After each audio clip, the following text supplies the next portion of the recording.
Հայաստանի ամերիկյան համալսարանում հայ մեծանուն բարերար Ջերալդ Թրբանջյանին նվիրված միջոցառում տեղի ունեցավ։ Ներկաները նախ կարճամետրաժ վավերագրական ֆիլմ դիտեցին։ Այն Թրբանջյանի կյանքի ու գործերի մասին էր պատմում, ցույց տալիս նրա անմնացորդ նվիրումն ու սերը հանդեպ հայրենիքը, հանդեպ հայոց եկեղեցին։ Ինչպես էր հավատում կրթության ուժին եւ ինչ ներդրումներ էր կատարում այդ ոլորտում, Հայաստանի ամերիկյան համալսարանի նախագահ Բրյուս Պողոսյանն իր բանախոսությամբ այդ մասին պատմեց։ Դեռևս 1995 թվականին վաստակաշատ բարերարը համալսարանում հիմնել է քաղաքականության վերլուծության Թրբանջյան կենտրոնը, որն այս տարի վերակազմավորվել է որպես Թրբանջյան հասարակական գիտությունների ինստիտուտ։ 2017-ին բարերար ընտանիքի նվիրատվությամբ համալսարանում հիմնադրվել է Թրբանջյան առողջապահական գիտությունների ֆակուլտետը։ 2021 թվականին ընտանիքը հովանավորել է նաև ամերիկյան համալսարանի քուրյական գործ բակալավրի ծրագիրը, որն առաջին նմանատիպ ծրագիրն էր ոչ միայն Հայաստանում, այլև ողջ նախկին Խորհրդային Միության տարածքում։ Հոգևոր կյանքի հանդեպ առանձնահատուկ ուշադրություն միշտ ուներ, ներկաներին ասաց Նաթան arczepiskopos Հովհաննիսյանն ամենքին փոխանցելով նաև ամենայն հայոց կաթողիկոսի ողջույնն ու օրհնությունը։ Սրբազան հայրը Հառիճավանքի Թրբանջյան ընծայարանի մասին խոսեց, որն այսօր հոգևորականների դաստիարակության եւ կրթության կարևորագույն օղակներից մեկն է եւ որի զարգացման ու բնականոն գործունեության համար բարերարը ջանք ու եռանդ չի խնայել։ Թրբանջյանը մեծ ներդրում է ունեցել նաև մայր տաճարի նորոգության հարցում, ինչպես նաև եկեղեցաշեն տարբեր ծրագրերում։ Ամենքի համար կենթանի օրինակ է սփյուռքահայ այս անհատը, որի կրթության, ազգային ինքնության հանդեպ հավատն ու պատասխանատվությունն անչափելի են, ասաց Նաթան arczepiskopos-ը։ Ջերալդ Թրբանջյանի դուստրը Լորի Մունչերյանը հոր մասին խոսելիս առանձնացրեց միայն նրա հավատն առ Աստված, որը մշտապես իբրև ուղղորդող լույս է համարել իր կյանքում։ Ես շատ զգացված եմ, հիանալի ծրագիր էր, տարբեր բանախոսներ հանդես եկան, նաև Սրբազան հայրը խոսեց հայրիկիս մասին։ Նրանք հասկացել են ով էր հայրս եւ այստեղ կարևորն այն էր, որ նրան միայն որպես հովանավոր կամ բարերար չեն ընկալել կամ դիտարկել։ Նրա էմոցիաները, կյանքի հանդեպ սերը, նրա բարի սիրտը, պատասխանատվությունն են ճանաչել։ Եվ ես հպարտ եմ այսօր այստեղ գտնվելու համար։ Տարբեր բանախոսներ ներկայացան ելույթներով, Ջերալդ Թրբանջյանի աջակցության ծրագրերն ու ոլորտները բազմազան ու բազմապիսի են, ամենտեղ սակայն նրա անմնացորդ նվիրումն է երևում հայրենիքը հզորացնելու եւ զարգացնելու փափագը։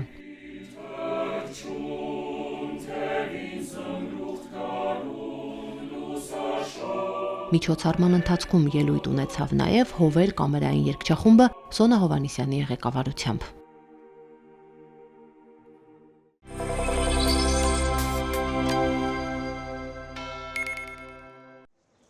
Դեռևս օրեր առաջ Երևանի Զորավոր Սուրբ Աստվածածին եկեղեցու բարավորը զարդարող որմնանկարը գրեթե անտեսանելի էր։ Հիմա, երբ այն մրի ու փոշու շերտից հատվածաբար մաքրվել է, արդեն պարզորոշ տեսանելի են պատկերներն ու գույները։ Մասնագետները վերականգնում են որմնանկարը, որը կարծում են պատկանում է Նաղաշ Հովնաթանի վրձնին։ 1679 թվականի ավերիչ երկրաշարժից հետո, երբ վերականգնվեցին Երևանի եկեղեցիները, հավանաբար դրանց որմնանկարները վստահվեցին ժամանակի ամենահայտնի վարպետին, ասում է արվեստաբան Աշխեն Ենոքյանը։ Սակայն այս մասին մենք հիշատակություն այդպիսի որևէ չունենք, զուտ ենթադրություն է, որ հավանաբար այս որմնանկարը ևս պատկանում է Նաղաշ Հովնաթանի վրձնին։ Նաև համեմատում են առավել Սուրբ Պողոս Պետրոս եկեղեցու որմնանկարի հետ նախորդ ուսումնասիրողների ևս եւ ենթադրելի է, որ հնարավոր է որ լինի, սակայն ներքևի հատվածի վերաբերյալ այն պետք է որ ավելի ուշ ժամանակաշրջանի աշխատանք լինի։ Նախքան վերականգնումը կատարվել են ուսումնասիրություններ, որի հիման վրա էլ մասնագետների կողմից կազմվել է աշխատանքների գիտանախագծային փաթեթ։ Այն հաստատվել է Հայաստանի Հանրապետության Կրթության, Գիտության, Մշակույթի եւ Սպորտի նախարարության եւ Մայր Աթոռի կողմից։ Վերականգնումն իրականացնում է Restart 1 սահմանափակ պատասխանատվությամբ ընկերությունը Ամարյան բարեգործական հիմնադրամի հովանավորությամբ։ Իմ խորին երախտագիտությունը, իմ համայնքի անդամներից, մեր եկեղեցու անդամներից փոխանցել Ամարյան բարեգործական հիմնադրամին, ովքեր ոչ միայն այս սրբապատկերի վերականգնման հովանավորներն են, արդեն 2 տարի է իրենց մեծ նվիրատվությունը եւ լուման ունեն Զորավոր եկեղեցու կյանքում եւ առավել եւս արև երեխաների հասարակական կազմակերպության կյանքում, որմնանկարը ինքը ամբողջովին մրի մեջ պատված էր ու բավականին վթարային վիճակում, կտորներ կային, որ արդեն թափվել էին, կար որ մոտակա ժամանակները կթափվեին, եթե միջամտություն չլիներ վերականգնման։ Մաքրում ենք հիմնականում սև մրի շերտն է, մրի շերտի տակ մի շերտ էլի, այտենց քարացած կեղտի շերտ կա, հետո մի երկու անգամ ամենակիչը եղել է վերանկարումներ, ինչ որ ռեստավրացիաներ նախկինում։ Նու մասնակի է դրանք էլ կհեռացնենք այն վայրերում, որտեղ որ օրիգինալը պահպանված է, որովհետև նախկին ժամանակներում այդքան չեն կորուստների սահմաններից դուրս չգալու կանոնը, ասենց ասած այդքան չեն պահպանել, դրանք մենք ավելի մեր օրերի նորմերին ենք համապատասխանում այդպես կորուստների։ Որմնանկարում պատկերված ավետարանական մի քանի տեսարաններն ամբողջության մեջ ներկայացնում են քրիստոնեությունը որպես հաղթանակած կրոն, ասում է արվեստաբանը։ Վերին հատվածում ներկայացված է Աղոտ Գեթսեմանիու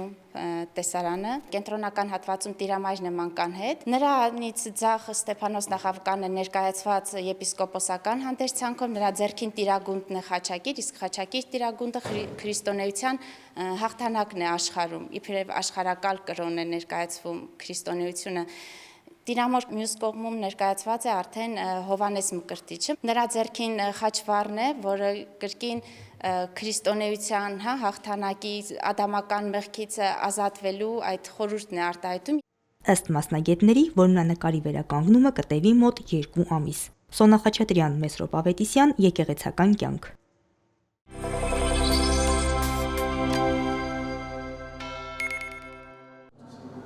Հայոց ցեղասպանության թանգարան ինստիտուտը Նորվեգիայի թագավորության արտաքին գործերի նախարարության ֆինանսական աջակցությամբ հին նորվեգերենից թարգմանել եւ հրատարակել է նորվեգացի միսիոներուհի Բոդիլ Բյորնի օրագրային գրառումները, որոնք սկզբնաղբյուրային արժեք ունեն հայոց ցեղասպանության ուսումնասիրության համար։ Հայոց ցեղասպանության թանգարան ինստիտուտի տնօրեն Էդիտա Գզոյանը նորվեգացի դիվանագետներին ներկայացրեց փաստագրելով հանցագործությունը, հայոց ցեղասպանության ականատես վավերագրողները ժամանակավոր ցուցադրությունը, որտեղ իրենց պատվավոր անկյունն ունեն նորվեգացի ականավոր մարդասերներ Ֆրիտյորֆ Նանսենը եւ Բոդիլ Բյորնը։ Նորվեգուհու հարուստ արխիվը, օրագրերը, լուսանկարները, բժշկական գործիքները, անձնական իրերը թանգարան ինստիտուտին են նվիրել նրա թոռը, որբանոցից որդեգրած հայ որդու Ռաֆայելի զավակը Յուսի Բյորնը։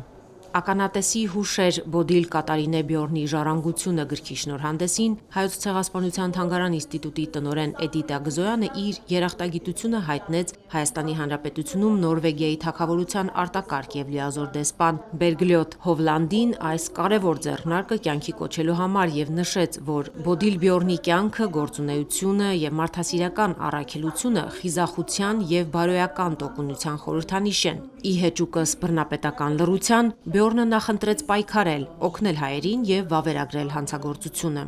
Շատ կարևոր եւ իմ համար հետաքրքրական էր այն, որ այսպես ժամանակով, ազգությամբ, կրոնով տարանջատված լինելով, Բոդիլը դեպքերին տալիս է այն նույն գնահատականը, որը որ տալիս էին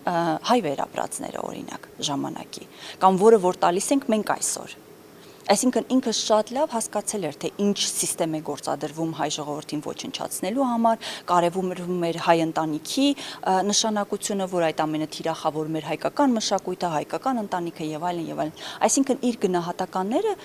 ժամանակակից գնահատականներ են դեպքերին տրված մոտ 100 տարի առաջ։ Բյորնի օրագրերը հին նորվեգերենից անգլերեն է թարգմանել Էմմա Խաչատրյանը, խմբագիրը Հայոց ցեղասպանության թանգարան ինստիտուտի ավագ գիտաշխատող Ռեգինա Գալուստյանն է, որը շնորհանդեսին ներկայացրեց Բյորնի գործունեությունը եւ նրա թողած ժառանգության կարեւորությունը։ Նշեց, որ գրքում ընդգրկված են նորվեգուհու ձեռագիր 8 տետրակները, որոնք 1905-ից 1934 թվականների ազգագրական, աշխարհագրական ու պատմական հարուստ տեղեկություններ են պարունակում։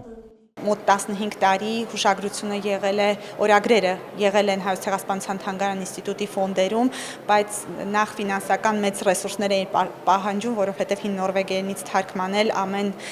մարդ չէր կարող, նույնիսկ նորվեգերեն իմացող ամեն մարդ չէր կարող հին նորվեգերենից թարգմանել։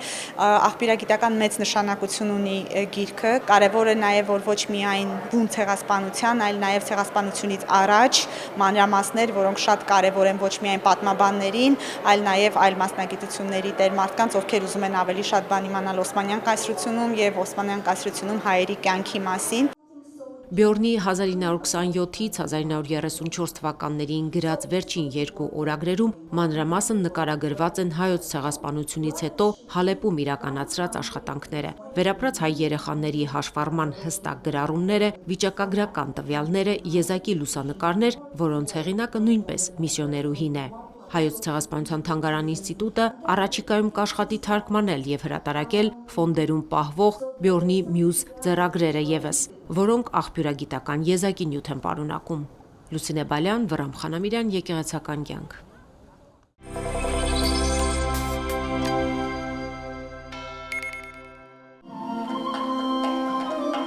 Մայրաթոր Սուրբ Էջմիածնի եւ Հայկական բարեգործական ընդհանուր միության Արաբկիրի հայորդյաց տան դահլիճում սովորաբար հանդես են գալիս հաստատության սաները, այս անգամ բացառություն է։ Բեմում ոչ թե երեխաներ են, այլ մանկավարժներ, ծնողներ, սաների ընտանիքների անդամներ, հարազատներ։ Սա նվեր է երեխաներին հունիսի 1-ի առիթով։ Այսօր դուք ականատես կլինեք, որ շախմատի մանկավարժը երգելու է, քանդակի դասարան մանկավարժը նվագելու է եւ երգելու է։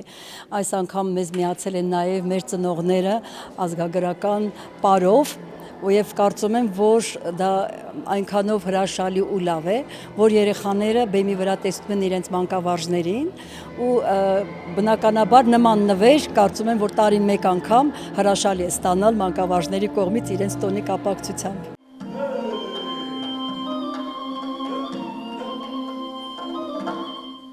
Ալվարդ Սաֆարյանը հայոց լեզվի ու գրականության ուսուցչուհի է, նրա որդին Արեգը դհոլահար է, 5 տարեկանից հայորդյաց տան դհոլի դասարանում է սովորում։ Այստեղ են իր եւ քրոջ ընտանիքները, որպեսզի հունիս 1-յան նվեր մատուցեն երեխաներին։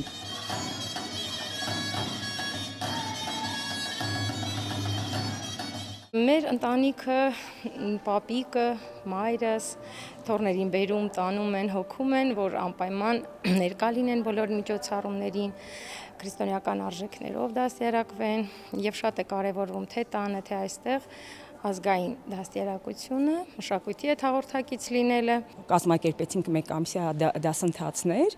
եւ կամավորական սկզբունքով ես նախաձեռնեցի ազգային երկվար, այսպես ասած, դասընթացը։ Այնպես ստացվեց, որ մայրիկները շատ ողջևորված եւ մեր մեկ ամիսը արդեն դարձավ 3 ամիս։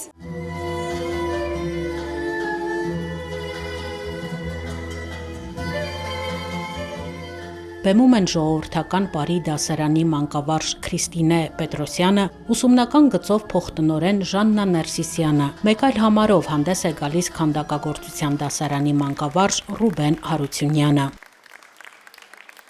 Շատ լավ նախաձեռնություն, որ ամեն տարի հունիսի 1-ի երեխաների օրվա նվիրված մանկավարժների խումբը, որպես այսպես ասած նվեր սյուրպրիզ մեր բալիկների համար համերգային միջոցառում են անցկացնում։ Բոլորը մանուկներ են, նույնիսկ մեծերը մանուկներ են, եւ այդ գեղեցիկ իրենց գունեղ աշխարհը, որ ամբողջ կյանքում մենք տանում ենք, փորձում ենք սաների ներկայացնել, որ ինչ տարիքում էլ լինես, դու միևնույն է այդ գեղեցիկ օրը կարողանում ես նշել, մանկանալ եւ իրենց սաների համար ելույթներ ունենալով իրենք ցույց են տալիս, որ բոլոր տարիքում պետք է առանց բարդույթների կարողանաս այդ գեղեցիկը ընկալել, գեղեցիկը ներկայացնել։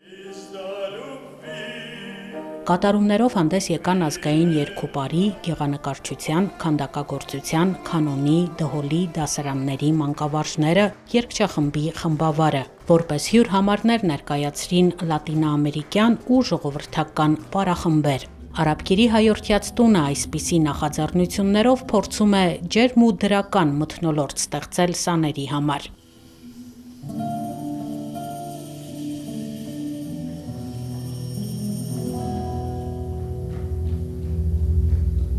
Աննա Թամրազյան, Հարություն Տոլանյան, Եկեղեցական կյանք։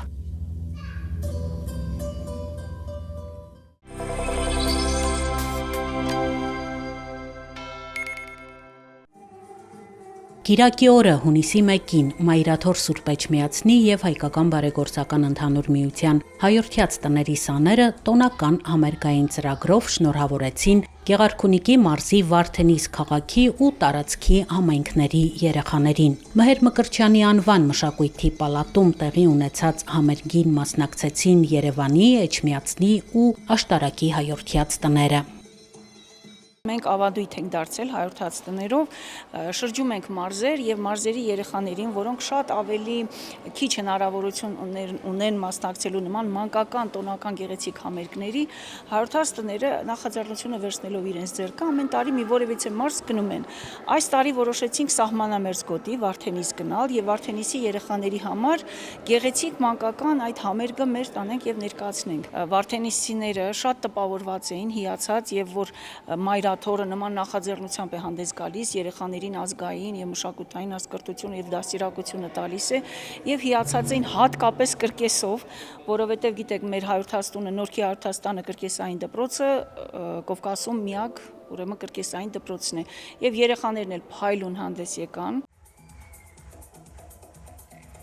Միմյանց հաջորդեցին կրկեսի դպրոցի, դուդուկի, ժամանակակից պարերի, ազգային երգ ու պարի, դհոլի դասարանների կատարումները։ Ներկայացան հայրենաց տներում գործող համույթները։ Միասնական համերգով հանդես եկան համերգին մասնակից բոլոր հայրենաց տների կանոնի դասարանների սաները։ Նախաձեռնության կազմակերպիչները նշեցին, որ տոնը ստացվեց, համայնքի երեխաները վերադարձան տպավորված ու ոգևորված։ Հայրենաց տների սաների համար օրը ավարտվեց դեպի հայրավանք ուխտագնացությամբ։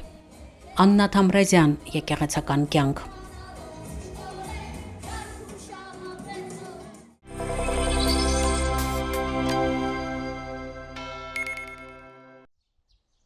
Սուրբ Հարության տոնից 50 օր անց նշում ենք Հոգեգալստյան տոնը, որը առաքյալների վրա Սուրբ Հոգու իջման հիշատակությունն է։